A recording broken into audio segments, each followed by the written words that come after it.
¿Y si te dijera que el mundo que conoces está a punto de cambiar para siempre?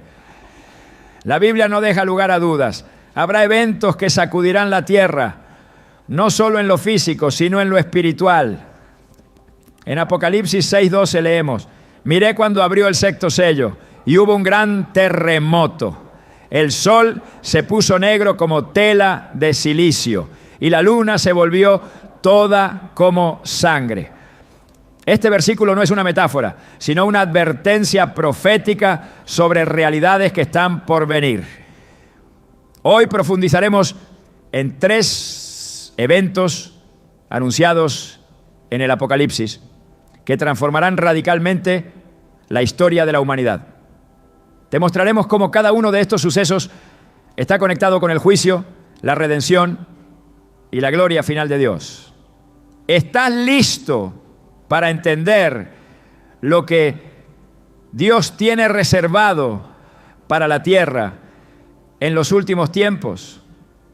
Desde el principio de los tiempos, el hombre ha tenido una inquietud silenciosa en el alma. ¿Llegará un día en que todo lo que conocemos cambie para siempre? Esta pregunta, muchas veces ignorada o reprimida, aparece con más fuerza cuando la tierra tiembla, cuando el caos toca a nuestras puertas o cuando la incertidumbre nos alcanza sin aviso. No es casualidad, la palabra de Dios ya lo había anunciado.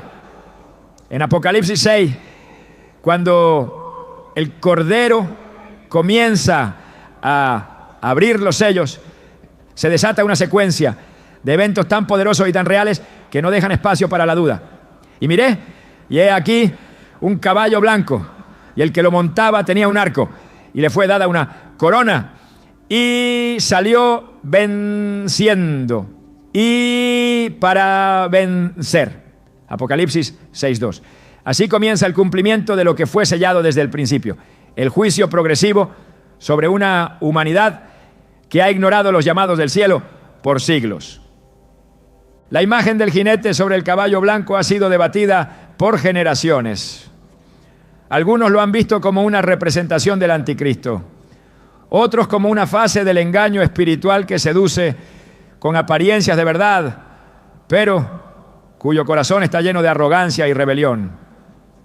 Lo cierto es que este primer sello marca el inicio de una serie de revelaciones que no solo alteran la tierra física, sino que confrontan directamente el estado espiritual del mundo. El jinete no necesita una espada para conquistar. Su arco sin flechas visibles nos habla de un tipo de dominio silencioso pero efectivo. Se trata de la mentira disfrazada de luz, del espíritu de engaño que prepara el terreno para la gran apostasía. Este engaño, presentado como verdad, ha infiltrado las estructuras más profundas de la sociedad, desde gobiernos hasta iglesias, desde la educación hasta la cultura. Y es ahí donde radica su peligrosidad. Porque mientras muchos miran hacia lo espectacular, hacia señales visibles, no se dan cuenta de que el primer juicio que cae sobre la tierra no es uno de destrucción física inmediata, sino de seducción espiritual. El caballo blanco cabalga triunfante, no porque la verdad haya sido proclamada, sino porque la mentira ha sido aceptada como si fuera verdad. Jesús advirtió sobre esto cuando dijo: mirad que nadie os engañe, porque vendrán muchos en mi nombre diciendo: yo soy el Cristo, y a muchos engañarán. Mateo 24, 4-5. Esta advertencia no fue un simple comentario, fue una alerta para los tiempos que vivimos. Pero el segundo sello no se hace esperar, y salió otro caballo bermejo, y al que lo montaba le fue dado poder de quitar la paz de la tierra, y que se matasen unos a otros, y se le dio una gran espada. Apocalipsis 6:4. Si el primero representaba la seducción espiritual, el segundo revela las consecuencias inevitables del rechazo a la verdad, la violencia, la guerra, la división. Cuando el hombre deja de escuchar la voz de Dios, comienza a levantar la suya propia. Y esa voz, alimentada por el orgullo, siempre lleva al conflicto. Lo que antes era armonía se convierte en lucha de intereses, en guerras ideológicas, en naciones enfrentadas, en hogares divididos. El caballo rojo no solo cabalga en campos de batalla, también lo hace en las calles de las ciudades, en las redes sociales, en los corazones airados de quienes han perdido la paz interior. En este punto no podemos ignorar que estamos viviendo las primeras sombras de esta manifestación. Guerras civiles, confrontaciones sin tregua, odios sembrados entre hermanos, intolerancia disfrazada de justicia. Todo esto es parte del juicio progresivo que Dios ha permitido como una forma de advertencia. No es que Él quiera destruir al hombre, sino que su amor es tan profundo que incluso el juicio es una forma de misericordia, una oportunidad para que el corazón entenebrecido despierte. Porque la espada del segundo jinete no es solo símbolo de guerra, sino también de división entre la verdad y el error. Jesús mismo dijo: no penséis que he venido para traer paz a la tierra. No he venido para traer paz, sino espada. Mateo 10:34. No se refería a una guerra física, sino a la inevitable separación entre quienes aman la luz y quienes prefieren la oscuridad. El tercer sello no deja respiro. Y miré y he aquí un caballo negro, y el que lo montaba tenía una balanza en la mano. Apocalipsis 6:5. La balanza es símbolo de juicio, pero también de escasez. La voz que acompaña esta escena proclama: una medida de trigo por 1 denario y 3 medidas de cebada por 1 denario, pero no dañes el aceite ni el vino. Verso 6. Esta imagen nos habla de crisis económicas, de desigualdad, de una tierra donde los alimentos se convierten en artículos de lujo y la justicia se vuelve un privilegio de pocos. Pero también nos revela algo más profundo: una escasez espiritual. Cuando el pan de vida es reemplazado por filosofías huecas, cuando el alimento del alma es despreciado, lo que sigue es una hambruna que ningún dinero puede resolver. Y aunque muchos leen este pasaje como una advertencia de colapso económico global, lo cual es correcto, también debemos verlo como una advertencia sobre el precio que se paga cuando se menosprecia la palabra. El trigo, símbolo del alimento básico, representa la verdad. Cuando se vende a precios desorbitados, no solo se habla de inflación monetaria, sino de una generación que ya no tiene acceso fácil a la verdad. El aceite y el vino, símbolos del Espíritu Santo y del gozo, no deben ser dañados. Es un mensaje escondido de que en medio de la crisis, Dios preservará a los suyos, aquellos que no han doblado sus rodillas ante el sistema de este mundo. El cuarto sello es quizás el más estremecedor. Y miré, y he aquí un caballo amarillo, y el que lo montaba tenía por nombre Muerte, y el Hades le seguía. Y le fue dada potestad sobre la 4ª parte de la tierra, para matar con espada, con hambre, con mortandad y con las fieras de la tierra. Apocalipsis 6:8. Aquí ya no hay símbolos suaves. El juicio toma forma tangible. La muerte se convierte en compañera diaria de una generación que ha desafiado, ha desafiado a Dios una y otra vez. No se trata de un castigo arbitrario, sino de una consecuencia natural del abandono de la fuente de la vida. Cuando el hombre se aparta del dador de la vida, inevitablemente se encuentra con la muerte. Este caballo pálido, amarillo, enfermizo, según algunas traducciones, representa la decadencia total, física, espiritual, moral, y no hay lugar donde no llegue. Pandemias, catástrofes naturales, enfermedades incurables, desesperanza crónica. Todo esto ya lo estamos viendo, y aún así hay quienes dicen que estos eventos no tienen relación con lo profetizado, pero la Biblia es clara. Estos jinetes no vienen por casualidad, son enviados como mensajeros del cielo no para destruir sin sentido, sino para despertar corazones. Cada jinete tiene un propósito y cada propósito está lleno de misericordia, aunque venga envuelto en juicio. Dios aún está hablando y lo hace en un idioma que el alma no puede ignorar, el lenguaje del quebranto, del estremecimiento, del llamado al arrepentimiento. Lo más impactante de estos primeros sellos no es su violencia, sino su progresión. Uno tras otro, cada jinete se manifiesta en una escalada que refleja el deterioro espiritual de la humanidad. Lo que comienza con un engaño, termina con la muerte. Pero en cada paso, Dios deja señales, deja espacio para la reflexión, da tiempo para volver. El profeta Joel lo expresó con una claridad que atraviesa los siglos. Rasgad vuestro corazón y no vuestros vestidos, y convertíos a Jehová vuestro Dios, porque misericordioso es y clemente, tardo para la ira y grande en misericordia, y que se duele del castigo. Joel 2:13. Ese es el corazón de Dios.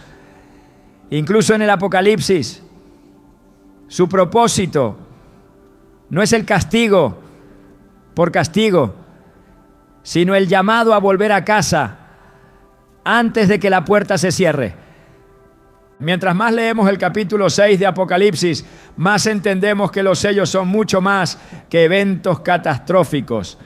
Son un espejo, un reflejo del corazón humano sin Dios. Cada jinete, cada crisis, cada tragedia es una consecuencia directa de un mundo que ha elegido caminar solo, pero también son una oportunidad. Porque el mismo Dios que permite que los sellos se abran es el que nos ofrece refugio bajo sus alas. Como dice el Salmo 91, 4, con sus plumas te cubrirá y debajo de sus alas estarás seguro. La pregunta ya no es si los sellos se abrirán. La palabra es clara. La pregunta es, ¿cómo responderás tú cuando comiencen a manifestarse con más fuerza? ¿Seguirás viendo todo como coincidencia? ¿O entenderás que el cielo está hablando con una urgencia que ya no puede ser ignorada? El silencio en el cielo no es casual. Después de la apertura de los primeros 4 sellos y del quinto que revela el clamor de los mártires, algo se detiene, se contiene, se acumula. Es como si todo el universo guardara la respiración en espera de lo que viene. El sexto sello no es solo una continuación de los anteriores, es un punto de quiebre. El juicio alcanza una dimensión cósmica y la tierra, por fin, responde al peso del pecado acumulado por siglos. Miré cuando abrió el sexto sello y hubo un gran terremoto y el sol se puso negro como tela de silicio y la luna se volvió toda como sangre. Apocalipsis 6:12. Este versículo no describe una escena figurativa. Habla de un evento literal que sacudirá los cimientos físicos y espirituales del mundo. No se trata simplemente de una catástrofe natural. Es una declaración del cielo. Es Dios tocando la tierra con su juicio. El lenguaje utilizado en este pasaje es deliberadamente fuerte. El sol se oscurece, la luna se tiñe de sangre, las estrellas caen del cielo, todo se desordena. El orden cósmico establecido desde el principio parece colapsar bajo la autoridad del que lo creó. En Isaías 13:10 ya se anticipaba este fenómeno. Por eso las estrellas del cielo y sus luceros no darán su luz. El sol se oscurecerá al salir y la luna no hará brillar su luz. Dios no repite símbolos por coincidencia. Lo que Isaías anunció con voz profética, Juan lo vio con sus propios ojos en la revelación de Patmos. El universo responde al llamado de su creador, no en obediencia ciega, sino como testigo del juicio divino. Porque el pecado no solo afecta al hombre, afecta a la creación misma. Pablo lo explica con claridad en Romanos 8:22. Sabemos que toda la creación gime a una y a una está con dolores de parto hasta ahora. Ese gemido se convierte en temblor cuando el sexto sello es abierto. Pero antes del terremoto, antes de que la tierra tiemble bajo el peso del juicio, hay un sonido que rompe el silencio del cielo, el clamor de las almas. El quinto sello, que prepara el terreno para lo que sigue, revela una escena profundamente espiritual. Vi bajo el altar las almas de los que habían sido muertos por causa de la palabra de Dios y por el testimonio que tenían. Apocalipsis 6:9. Estas almas no están en reposo pasivo. Claman, levantan su voz al cielo con una pregunta que ha atravesado generaciones. ¿Hasta cuándo, Señor, santo y verdadero, no juzgas y vengas nuestra sangre en los que moran en la tierra? Verso 10. Esta no es una súplica de venganza humana, sino un clamor por justicia divina. Un llamado a que el Creador intervenga y manifieste su santidad frente a la injusticia persistente de un mundo que ha despreciado su nombre. Ese clamor es escuchado, pero la respuesta no es inmediata. Y se les dieron vestiduras blancas y se les dijo que descansasen todavía un poco de tiempo. Verso 11. El juicio tiene un reloj divino. No ocurre por impulso, sino por propósito. Dios no olvida la sangre derramada de los justos. No ignora el sufrimiento de los que fueron fieles hasta la muerte. Cada lágrima, cada herida, cada pérdida es registrada en los cielos. Y cuando el tiempo señalado llega, el sexto sello se abre con fuerza. Lo que estaba contenido se libera. Y la tierra, al igual que el cielo, comienza a temblar. Este gran terremoto no tiene paralelo. No es una sacudida local, es global. No solo afecta a una ciudad o a una región, sino a la totalidad del sistema. El sol, la luna, las estrellas y hasta el cielo mismo se repliegan como un pergamino que se enrolla. Apocalipsis 6:14. Las montañas se mueven de su lugar, las islas desaparecen. Aquí no hay simbolismo, hay advertencia. Cada elemento de la creación participa en esta manifestación. Como en los días de Noé, cuando el diluvio no fue simplemente una lluvia, sino un acto de purificación universal, este evento representa la respuesta final de Dios ante una humanidad que ha rechazado su gracia. No se trata de castigo sin sentido, sino de una reestructuración divina. El juicio no solo limpia, también establece. Y ante esta conmoción, la reacción humana es reveladora. Y los reyes de la tierra y los grandes, los ricos, los capitanes, los poderosos y todo siervo y todo libre se escondieron en las cuevas y entre las peñas de los montes. Verso 15. Nadie escapa, no hay diferencia entre el poderoso y el siervo, entre el influyente y el desconocido. Todos buscan refugio, pero el refugio no está en las rocas. El verdadero refugio era Cristo y fue rechazado. Ahora claman a los montes que caigan sobre ellos, que los escondan del rostro de aquel que está sentado sobre el trono y de la ira del Cordero. Verso 16. Aquí se revela una de las paradojas más profundas del Apocalipsis. El Cordero, símbolo de mansedumbre, es también el ejecutor del juicio, porque su amor es justo y su justicia santa. El rostro de Dios ya no puede ser ignorado. El tiempo de la gracia se ha cerrado y el día de la ira ha comenzado. No es una ira impulsiva, sino una respuesta contenida, sostenida por siglos de paciencia. Pero cuando el límite es alcanzado, no hay excusa que valga. Porque el gran día de su ira ha llegado. ¿Y quién podrá sostenerse en pie? Verso 17. Esta pregunta no es retórica, es un llamado al corazón. ¿Quién podrá mantenerse firme cuando lo que parecía inmutable colapse? ¿Quién podrá mirar al cielo sin temblar cuando el juicio se manifieste con toda su fuerza? La respuesta, aunque no aparece de inmediato en este capítulo, está en la palabra. Solo aquellos que han sido lavados por la sangre del Cordero, que han guardado su fe en medio de la persecución, podrán permanecer firmes.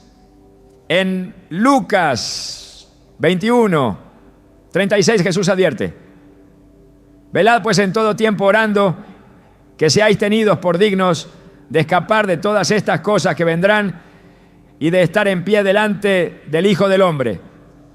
Permanecer en pie no es cuestión de mérito humano, sino de obediencia y fe. Es el resultado de una vida entregada a la voluntad de Dios, no de obras externas, sino de una transformación interna producida por el Espíritu Santo. Este juicio descrito en el sexto sello es tan grande que algunos han tratado de reducirlo a eventos pasados o metáforas morales. Pero la Biblia es clara en su progresión profética. Estos eventos aún están por manifestarse en su totalidad. Lo que hemos visto hasta ahora son apenas sombras, anticipos, avisos. Y si estas sombras ya causan temblor, ¿cuánto más lo hará la manifestación plena de lo profetizado? Jesús lo advirtió en Mateo 24, 29. Inmediatamente después de la tribulación de aquellos días, el sol se oscurecerá, la luna no dará su resplandor, las estrellas caerán del cielo y las potencias de los cielos serán conmovidas. Esta conexión directa con el sexto sello demuestra que el juicio anunciado no es un tema menor, es una realidad inminente. La pregunta que debe surgir ahora no es solo qué tan cerca estamos de ese día, sino cómo estamos viviendo hoy, porque el juicio no comienza cuando el sexto sello se abra, comienza ahora, en cada decisión, en cada acto de obediencia o rebeldía, en cada rechazo o aceptación del mensaje de salvación. La diferencia entre temer el rostro del Cordero o anhelar su regreso está en lo que hacemos con la verdad que ya hemos recibido. En Hebreos 10, 26 a 27 leemos: porque si pecaremos voluntariamente después de haber recibido el conocimiento de la verdad, ya no queda más sacrificio por los pecados, sino una horrenda expectación de juicio y de hervor de fuego que ha de devorar a los adversarios. Esta advertencia no es para infundir temor sin sentido, sino para provocar una decisión.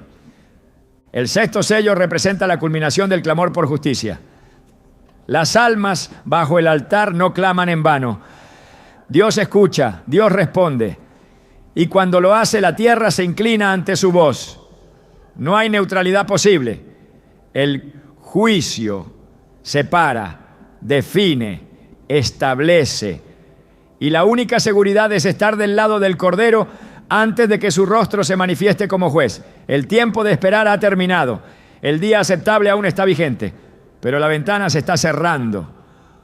Como dijo el apóstol Pablo en 2 Corintios 6:2, he aquí ahora el tiempo aceptable, he aquí ahora el día de salvación. La figura del Cordero ha sido para muchos el símbolo definitivo de la misericordia. En Cristo crucificado, manso y obediente hasta la muerte, el mundo ha visto el rostro del amor que se entrega. Sin embargo, las Escrituras revelan otro rostro del mismo Cordero. Uno que no se opone a su mansedumbre, sino que la completa con justicia. Cuando la gracia ha sido ofrecida y despreciada, cuando la misericordia ha sido rechazada una y otra vez, el Cordero aparece no como víctima, sino como juez. En Apocalipsis 6:16, los habitantes de la tierra claman a los montes y a las rocas que caigan sobre ellos para esconderlos del rostro de aquel que está sentado sobre el trono y de la ira del Cordero. Esta frase marca un momento decisivo. El juicio ya no es solo una promesa futura, es una presencia inmediata. La ira del Cordero no es un estallido irracional, es la manifestación final de una justicia perfecta que ha esperado con paciencia siglos de rebelión. El concepto de ira divina ha sido malinterpretado por generaciones. Se le ha atribuido una carga emocional negativa, como si Dios actuara por impulso. Pero la ira de Dios es diferente, es santa, es justa, es inevitable. Surge no del capricho, sino de la santidad ofendida. No se manifiesta por un error puntual, sino por la acumulación persistente del pecado, por el desprecio prolongado de su amor. En Romanos 2:5, Pablo escribe: por tu dureza y por tu corazón no arrepentido, atesoras para ti mismo ira, para el día de la ira y de la revelación del justo juicio de Dios. Esta acumulación de juicio no es invisible para el cielo.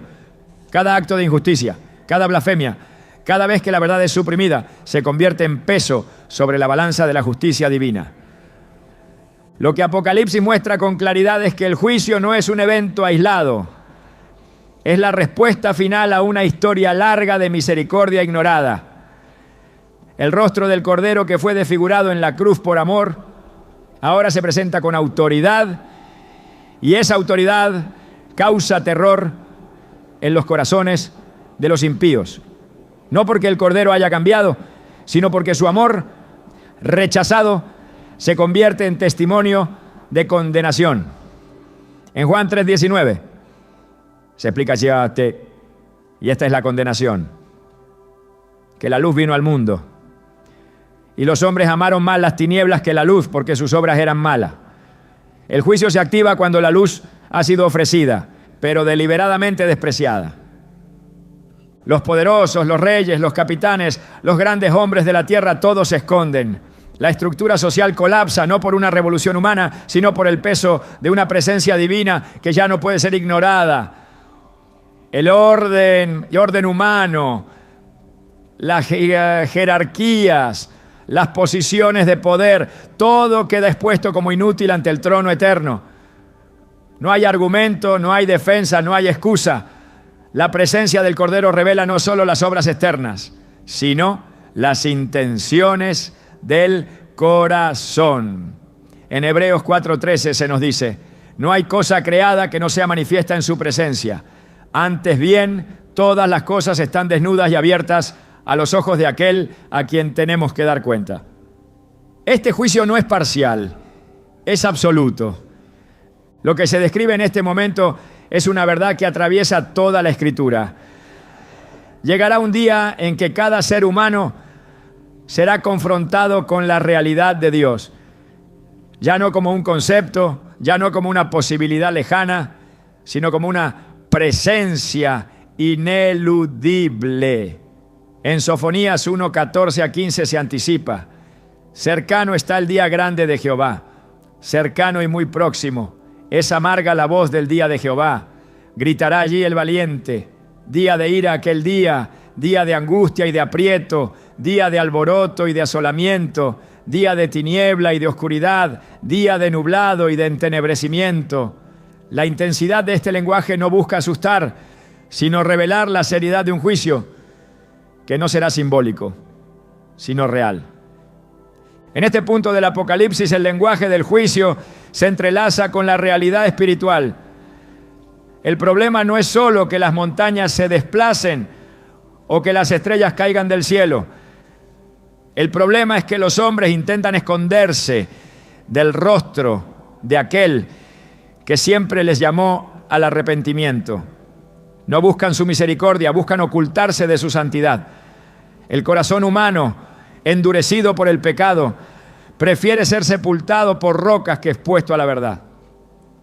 Esto no es una reacción instintiva, es una decisión voluntaria. En lugar de clamar por salvación, claman por ocultamiento. La expresión "el día de la ira" aparece muchas veces en la Biblia, no como una amenaza aislada, sino como una advertencia constante. En Isaías 2:19 leemos: y se meterán en las cavernas de las peñas y en las aberturas de la tierra por la presencia temible de Jehová y por el resplandor de su majestad, cuando Él se levante para castigar la tierra. Esta visión es compartida en distintos libros proféticos porque representa un momento definitivo, no solo para los impíos, sino para la creación entera. La tierra no puede seguir ignorando la voz de su creador. Los cielos no permanecerán en silencio para siempre. La justicia de Dios es parte inseparable de su carácter. No puede ser ignorada sin consecuencia. En Apocalipsis cada juicio es una respuesta, no una reacción. Cada sello, cada trompeta, cada copa derramada es parte de una secuencia que comenzó con la rebeldía del hombre y terminará con la manifestación gloriosa de Cristo. En ese contexto, la ira del Cordero no contradice su amor, lo confirma. Porque el amor verdadero no puede permanecer indiferente ante la maldad. El amor que no se indigna ante el pecado no es amor, es tolerancia pasiva. Pero el amor de Dios es santo, no permite que el pecado quede sin confrontación. No acepta que la injusticia tenga la última palabra. Este aspecto de Dios fue anunciado desde los tiempos antiguos. En Nahum 1:2-3 se declara: Jehová es Dios celoso y vengador. Jehová es vengador y lleno de indignación. Se venga de sus adversarios y guarda enojo para sus enemigos. Jehová es tardo para la ira y grande en poder, y no tendrá por inocente al culpable. La paciencia de Dios es innegable, pero también lo es su compromiso con la verdad. Y cuando esa verdad es violada una y otra vez, el día de su manifestación es inevitable. No como una interrupción del mundo, sino como la restauración del orden que el pecado ha corrompido. El mundo ha confundido al Cordero con debilidad. Ha interpretado su silencio como ausencia, su paciencia como indiferencia. Pero llegará el momento en que cada uno verá que la mansedumbre del Cordero no era pasividad, sino una oportunidad extendida para arrepentirse. Cuando esa oportunidad termine, lo que queda es justicia. No una justicia humana, limitada y corruptible, sino la justicia eterna de aquel que pesa los corazones. Como dice 1 Samuel 2:10, Jehová juzgará los confines de la tierra, dará poder a su rey y exaltará el poder de su ungido. Este juicio no será injusto, no será desproporcionado. Será el juicio del Cordero que fue inmolado, del que conoce el precio del pecado porque lo cargó sobre sí mismo. La realidad espiritual del Apocalipsis no es un misterio reservado para entendidos. Es una revelación clara para los que tienen oídos para oír. La imagen del Cordero que juzga puede parecer paradójica, pero es profundamente coherente con el plan de redención. El mismo que ofreció su vida como sacrificio perfecto es el único digno de ejecutar el juicio final. Porque solo Él conoce la profundidad de la rebelión y el valor de la redención. Solo Él puede abrir los sellos. Solo Él puede juzgar con justicia. Y cuando lo hace, su rostro no es el de un desconocido, es el rostro del que estuvo esperando. Es el rostro del que fue rechazado, pero nunca ignoró al que lo buscaba con sinceridad. El día terrible del Señor no será una sorpresa para los que han caminado en la luz. Para ellos será la manifestación de la promesa. Pero para quienes despreciaron esa luz, será el fin de toda ilusión. Será el momento en que el velo se rasgue por completo. No solo en el templo, sino en el corazón. Y nada quedará oculto. El conflicto más decisivo de los últimos tiempos no se librará con espadas ni con ejércitos visibles. Se tratará de una batalla silenciosa, pero decisiva, entre dos señales espirituales. Una que distingue a los siervos del Altísimo y otra que marca a los que se han alineado con un sistema que desafía abiertamente la autoridad de Dios. Apocalipsis 7:2-3 introduce esta escena con palabras cargadas de urgencia. Vi también a otro ángel que subía de donde sale el sol y tenía el sello del Dios vivo.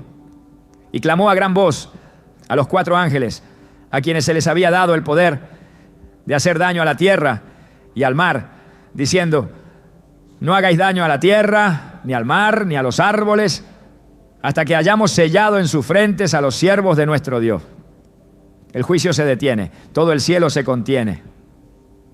Porque hay algo más importante que ejecutar la justicia: marcar a los fieles. El sello de Dios no es un símbolo externo, sino una evidencia espiritual. Es la señal de pertenencia.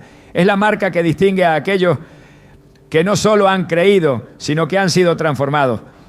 No basta con profesar una fe superficial.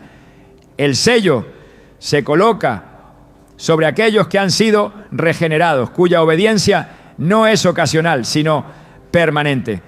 Este acto soberano de Dios implica una separación invisible, pero definitiva, entre quienes le pertenecen y quienes han sido seducidos por el espíritu del mundo. En 2 Timoteo 2:29 se confirma: pero el fundamento de Dios está firme, teniendo este sello: conoce el Señor a los que son suyos.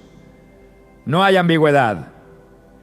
El sello no se basa en las apariencias, sino en la relación íntima con el Creador. Este sello es espiritual, pero tiene consecuencias visibles. Protege, dirige y transforma. Es una marca que no puede ser falsificada ni usurpada. En Ezequiel 9, el profeta ve como un ángel es enviado a marcar con una señal en la frente a todos aquellos que gimen y claman a causa de todas las abominaciones que se hacen en medio de ella. Verso 4. Este gesto precede al juicio. Dios siempre diferencia a los suyos. Siempre reserva un remanente. En medio del caos, siempre hay quienes son preservados, no por su fuerza, sino por su consagración. El sello no es un privilegio elitista, es una consecuencia natural de la fidelidad. En el otro extremo del conflicto, Apocalipsis 13 presenta una imagen perturbadora. Un sistema emergente representado por la bestia exige adoración y lealtad total. Esta bestia no aparece de la nada, sube del mar, lo que en la simbología bíblica representa el caos de las naciones, el desorden de las masas sin dirección divina. Y vi subir del mar una bestia que tenía 7 cabezas y 10 cuernos. Verso 1. Esta figura no es solo una institución o un líder político, representa la consolidación final del espíritu del anticristo, un poder que suplanta a Dios, exige obediencia absoluta y persigue a los santos, y para garantizar su dominio impone una marca. Esta marca, según Apocalipsis 13, 16 a 17, se coloca en la mano derecha o en la frente, y sin ella nadie podía comprar ni vender. No se trata únicamente de una identificación económica. Es una señal de sujeción total. Representa la aceptación del sistema en todas sus dimensiones: pensamiento, acción, propósito. La frente simboliza la mente, la mano, las obras.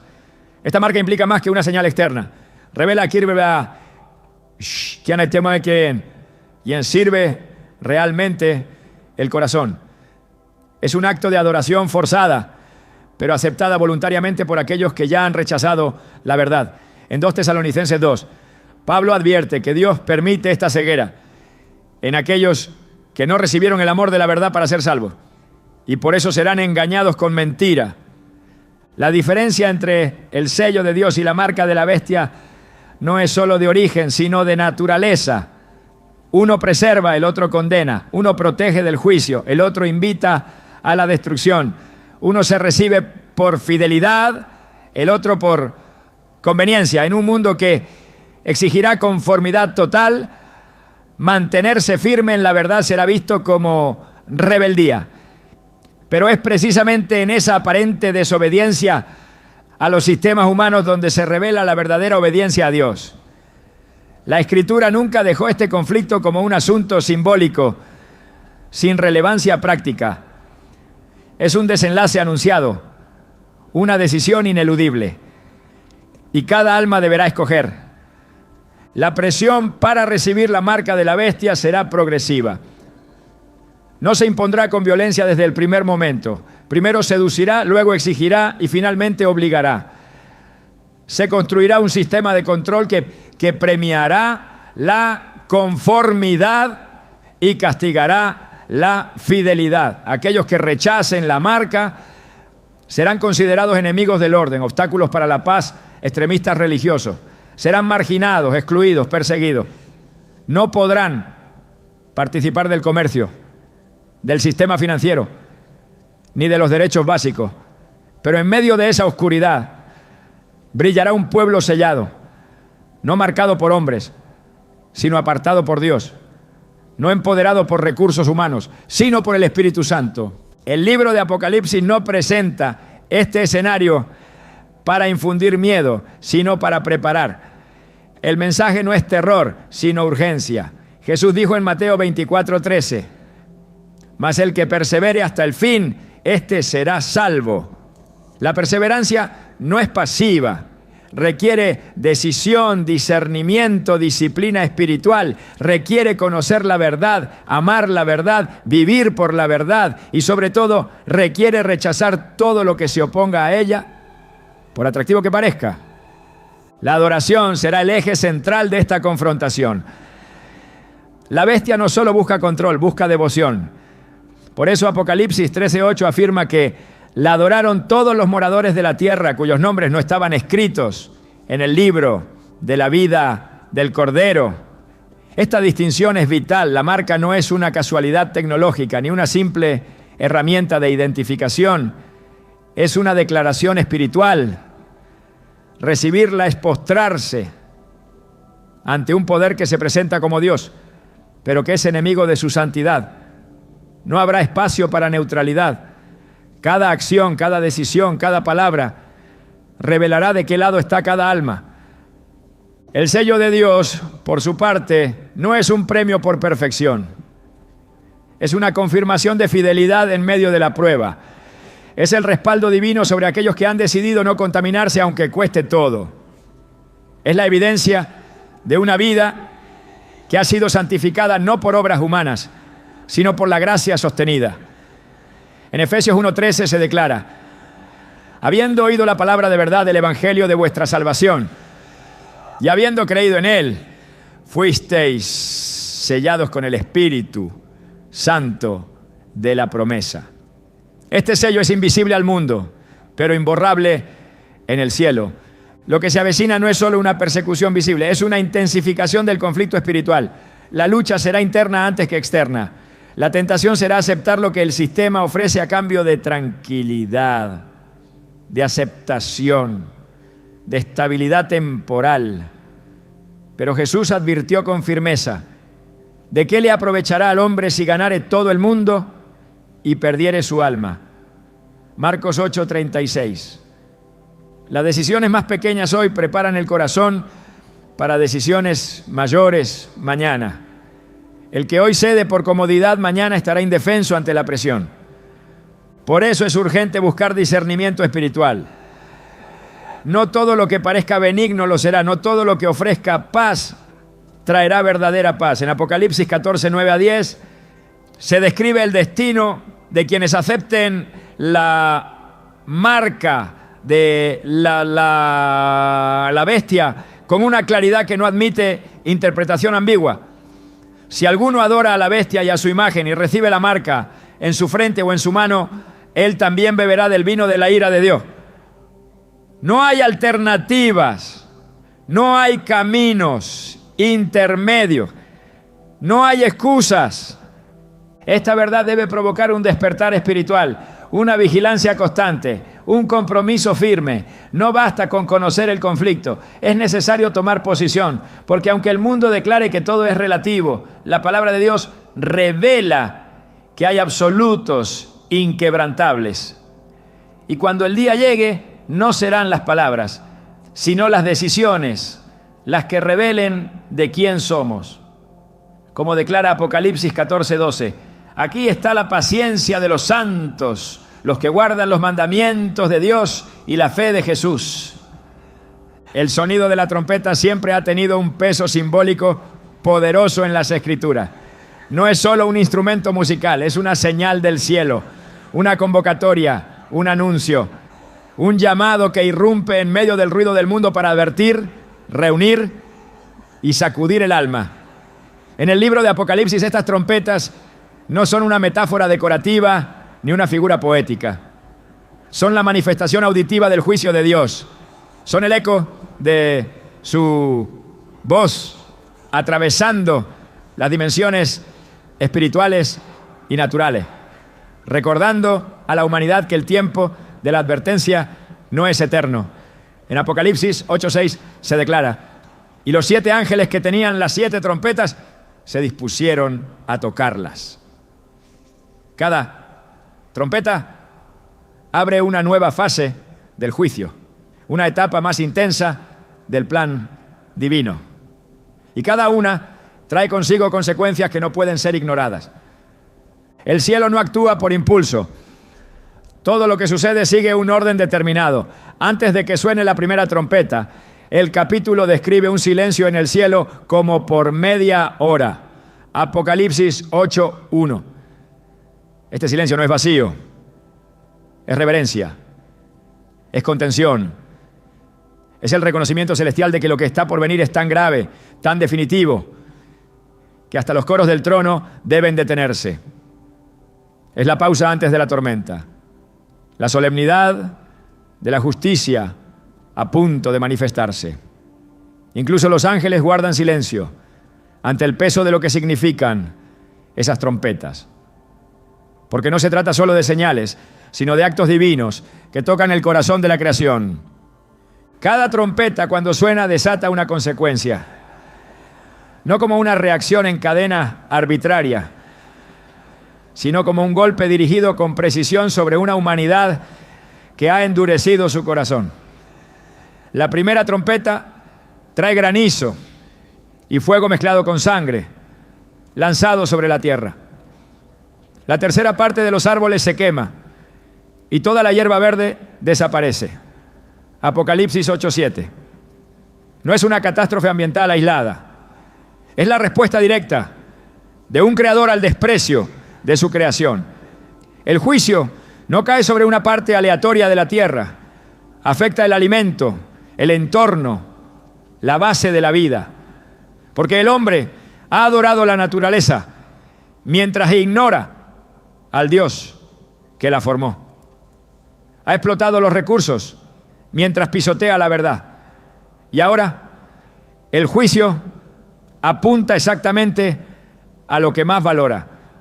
La segunda trompeta provoca que algo como un gran monte ardiendo sea lanzado al mar. Y la tercera parte del mar se convierte en sangre. Y muere la tercera parte de las criaturas marinas. Apocalipsis 8:8-9. La simbología aquí no necesita interpretación compleja. El mar representa las naciones, los sistemas económicos, la vida que fluye entre continentes. Que el mar se convierta en sangre indica el colapso de aquello que parecía estable. Las rutas de comercio, la interconectividad de los pueblos, el orden global, todo es tocado. La sangre reemplaza al agua, la muerte reemplaza al movimiento. Es un juicio que afecta la base de la estabilidad humana. Cuando suena la tercera trompeta, una estrella ardiente llamada ajenjo cae sobre los ríos y las fuentes de agua. Apocalipsis 8:10-11. Las aguas se amargan y muchos mueren por haberlas bebido. Aquí no hay símbolos ambiguos. El agua es vida.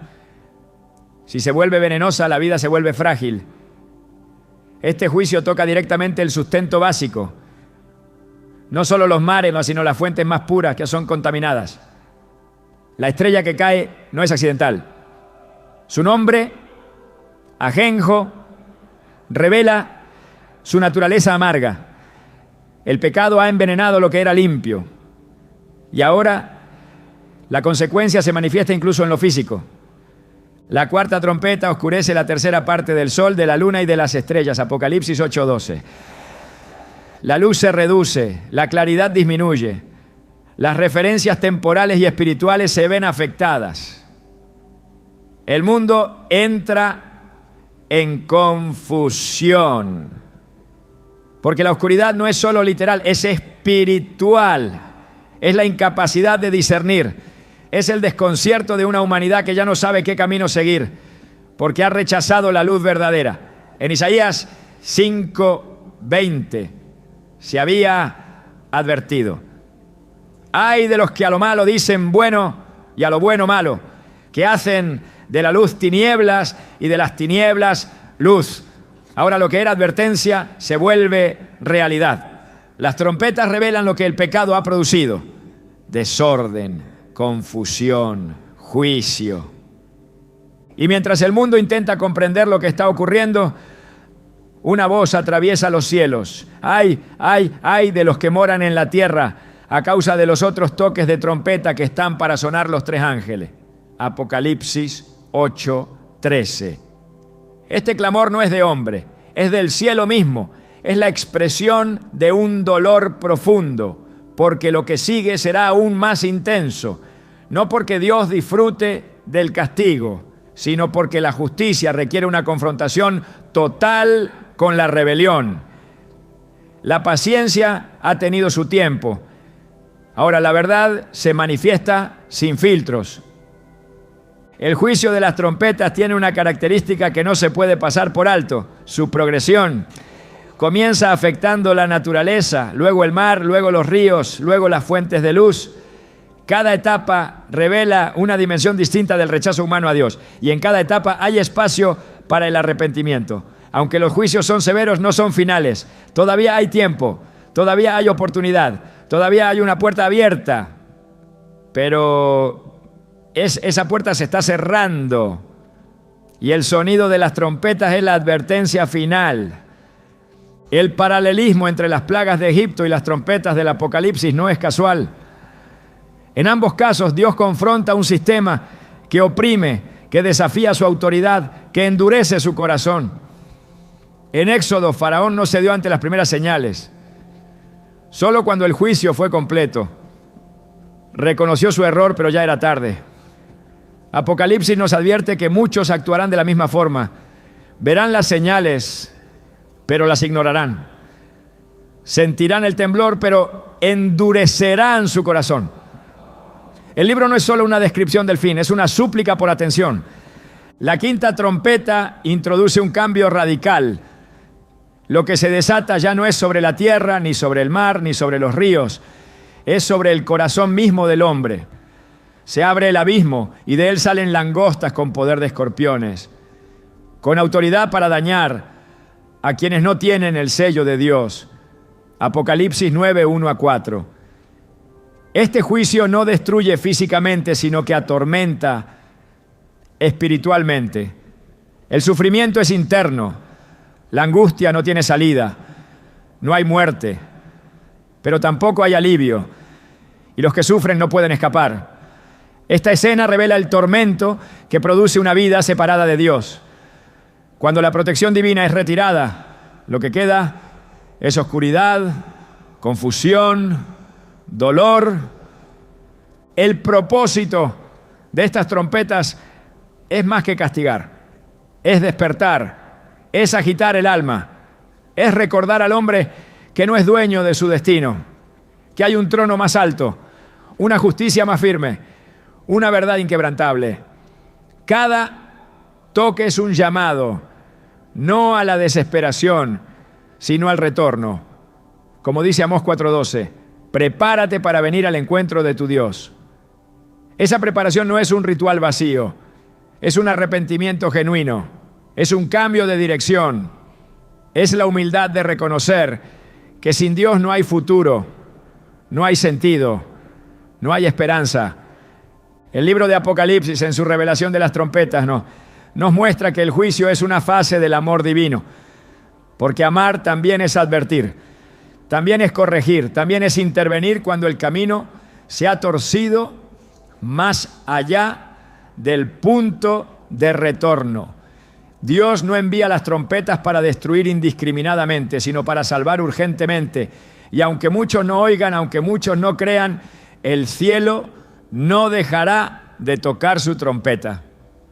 porque su voz no puede ser silenciada, porque su amor no puede ser ignorado para siempre. El día llega, no es una ilusión ni una promesa aplazada. El juicio se ha pronunciado, los sellos se han abierto, las trompetas han resonado y ahora la escena final se revela con toda su gloria. El conflicto que estremeció cielos y tierra no termina en destrucción, sino en una victoria absoluta. La historia no concluye con caos, sino con la proclamación de un reino eterno. Apocalipsis 11:15 lo anuncia con claridad.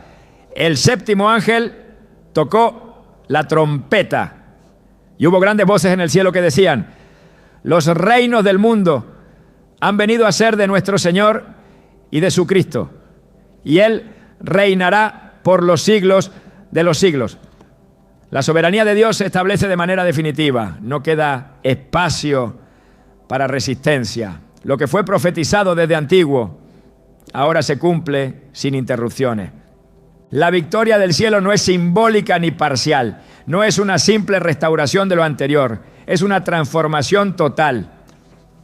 La antigua creación, marcada por el pecado, da paso a un nuevo orden. El mal no solo es derrotado, es eliminado. No queda rastro de su poder, ni huella de su gobierno. El trono de Dios no vuelve a ser desafiado. El enemigo, que por siglos sembró confusión y muerte, enfrenta su destino final. Apocalipsis 20:10 lo declara sin ambigüedad.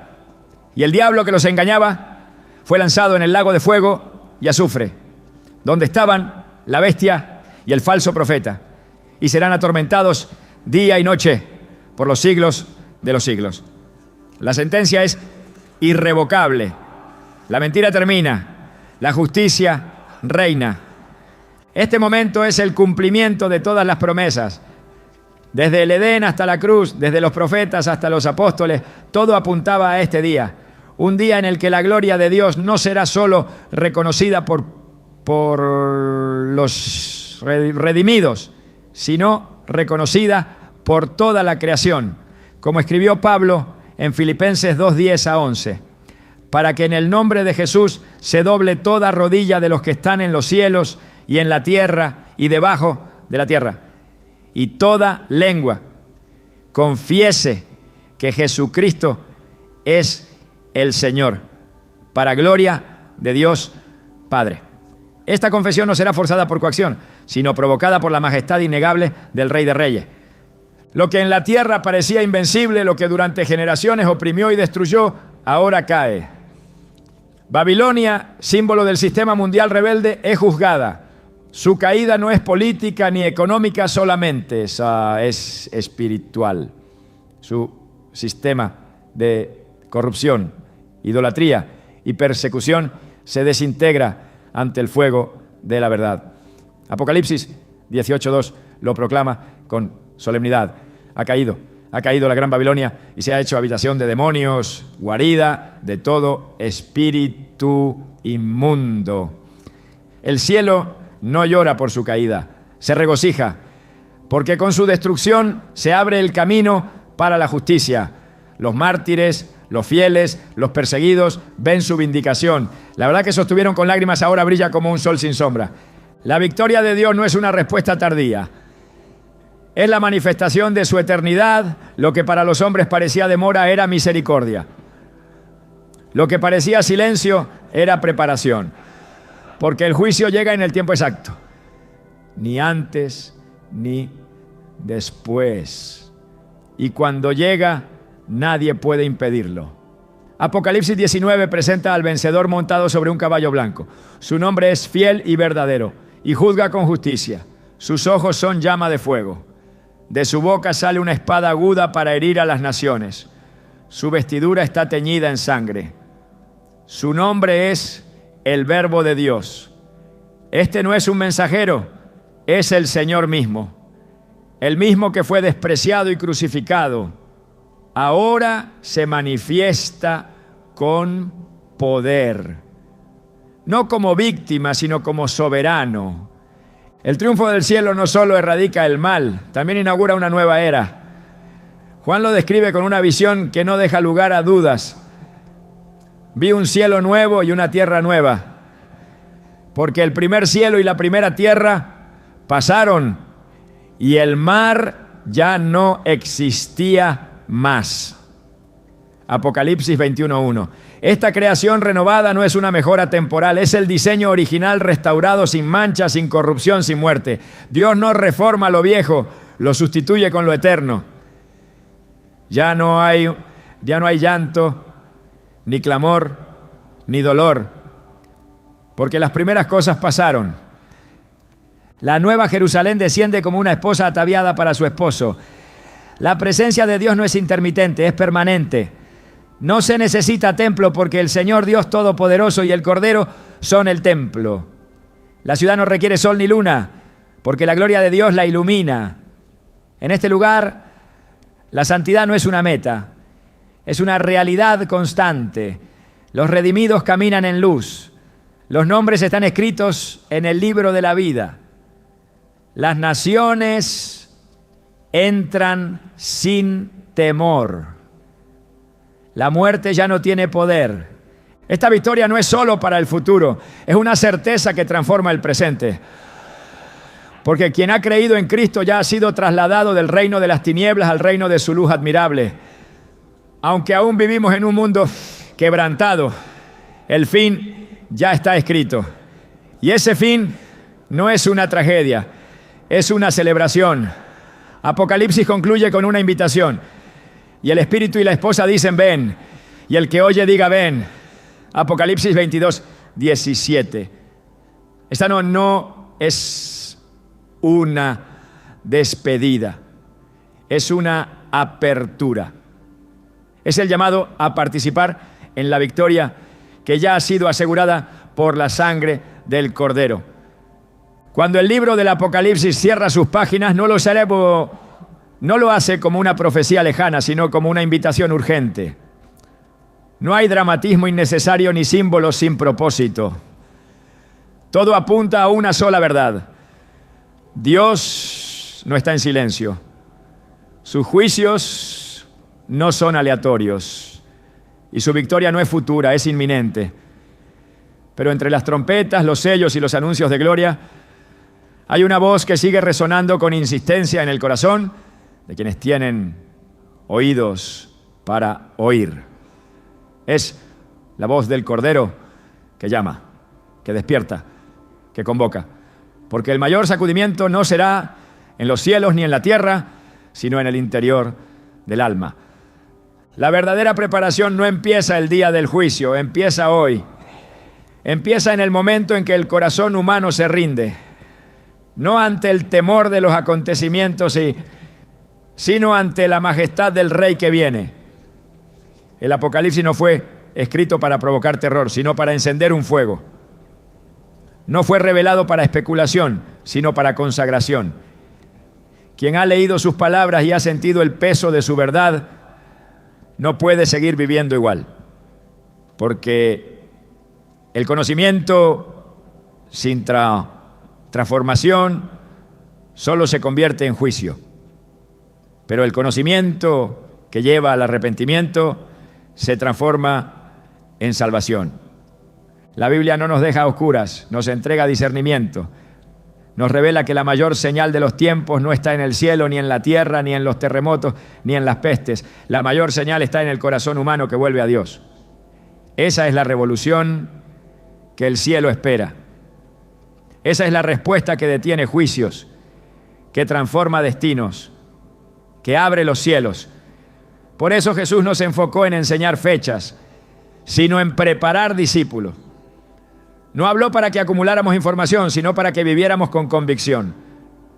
Hoy más que nunca, el Espíritu Santo está hablando con claridad. No con gritos ni con sensacionalismo, sino con una firmeza que no puede ser ignorada. Está llamando a los que duermen, advirtiendo a los tibios, fortaleciendo a los fieles. Porque cuando el sacudimiento llegue, y llegará, no permanecerán los más informados, sino los más firmes. No quedarán en pie los más visibles, sino los más rendidos. No prevalecerán los que más hablaron, sino los que más obedecieron. Todo lo que ha sido profetizado no tiene como fin aplastar al hombre, sino alinearlo con su Creador.